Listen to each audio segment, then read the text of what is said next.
Subscribe to our YouTube channel and press the bell icon to get the latest updates.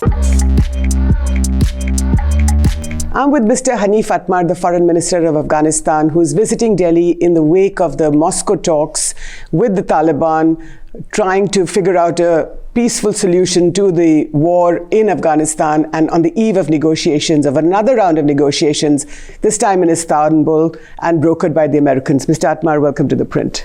Thank you. So there is so much violence in Afghanistan today, and the Taliban seems to be at the root of it all. How do you deal with them? With the Taliban, we are actually offering them peace. We are keen to make peace with them. And then for that reason, we've shown a strong commitment.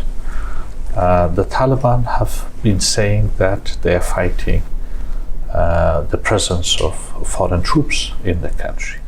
Do you think foreign troops should stay in the country? No, no Afghan would want to have foreign troops in our country forever. But we also say that the foreign troops and foreign fighters must both leave Afghanistan. So we know who the foreign troops are, the American troops, the NATO troops, but who are the foreign fighters? The foreign fighters are normally associated with regional and international terrorist groups. But who are these people? I will mention them.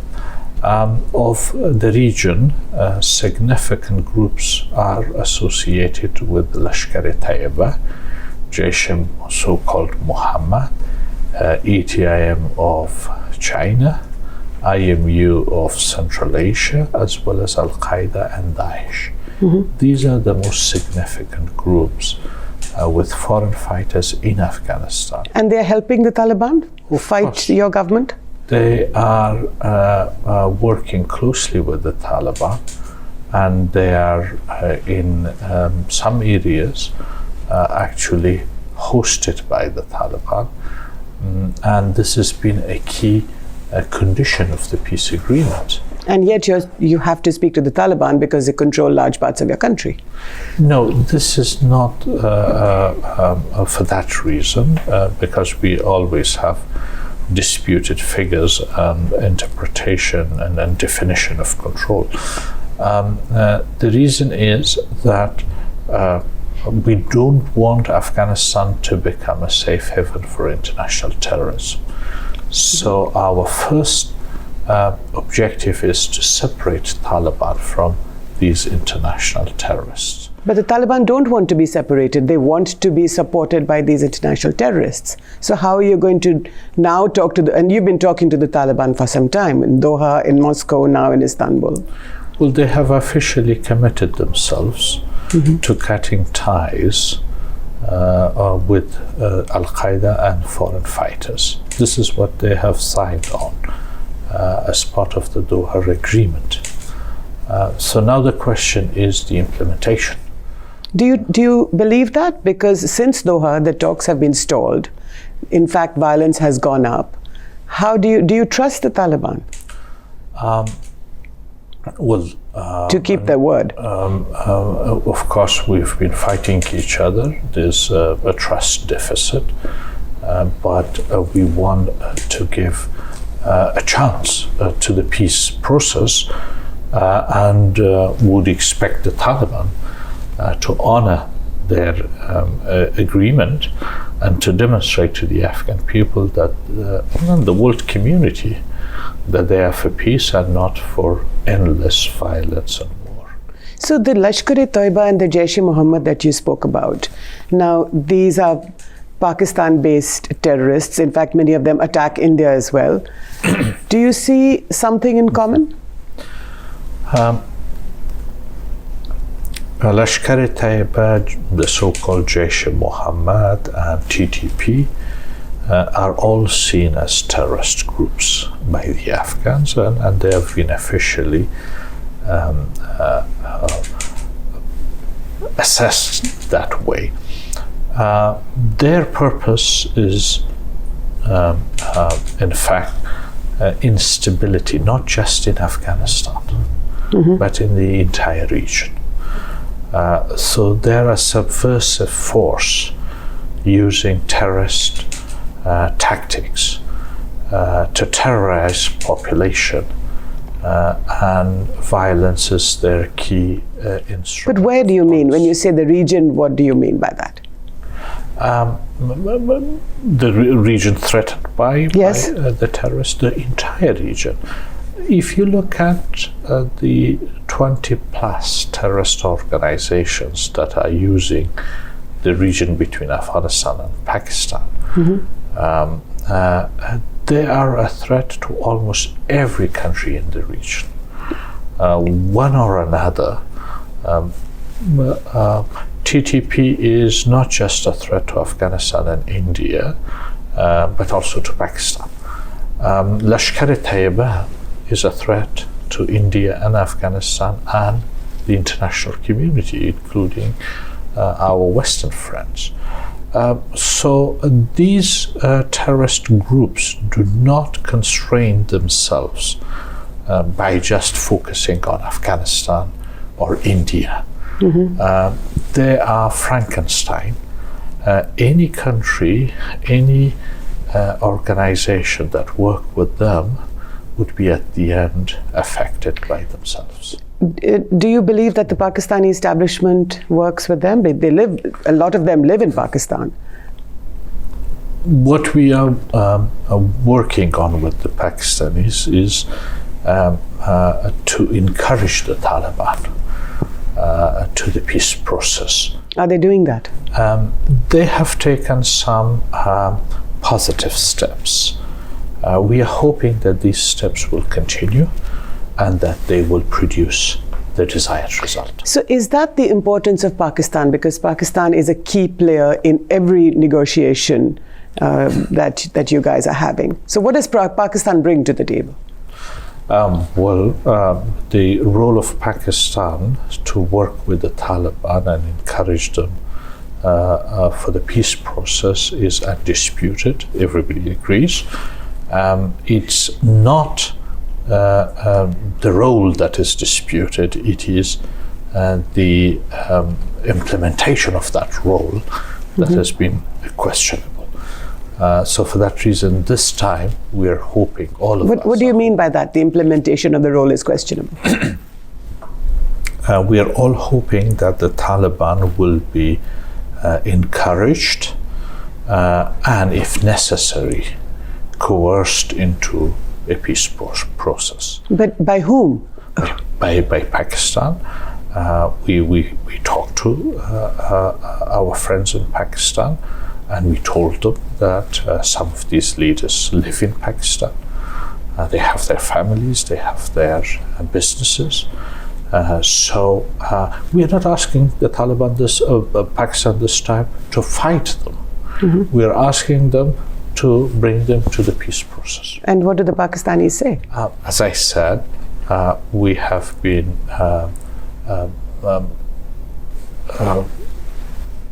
seeing some positive steps, not enough yet to produce a conclusive result, but these are hopeful signs, and we want to work with Pakistan on those signs. Let me bring you to the domestic politics inside your country, inside Afghanistan. And you've said that President Ashraf Ghani is willing to bring up the elections in order for the Taliban to participate in them. Is that correct? Absolutely. Well, what I said and what the policy is that that if the Taliban agree to a political settlement and on elections for an inclusive way of integration of all Afghans, then the president is willing to hold early presidential elections and to invite the international community to monitor the elections and assist with. But why would the Taliban be willing to participate in the elections when they've got what they wanted already?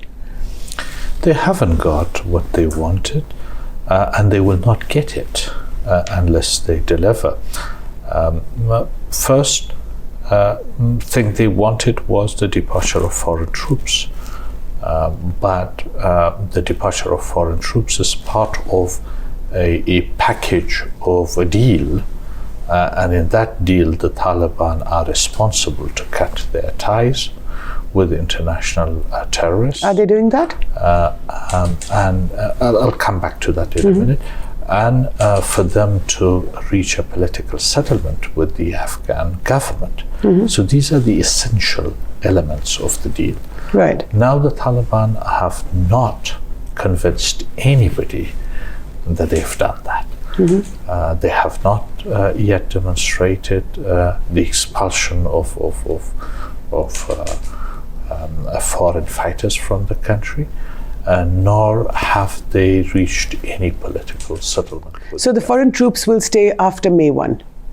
By all likelihood, it seems so, that they will stay because their departure was dependent on the Taliban's obligations. Right. So we're running out of time, Your Excellency, but a last couple of questions.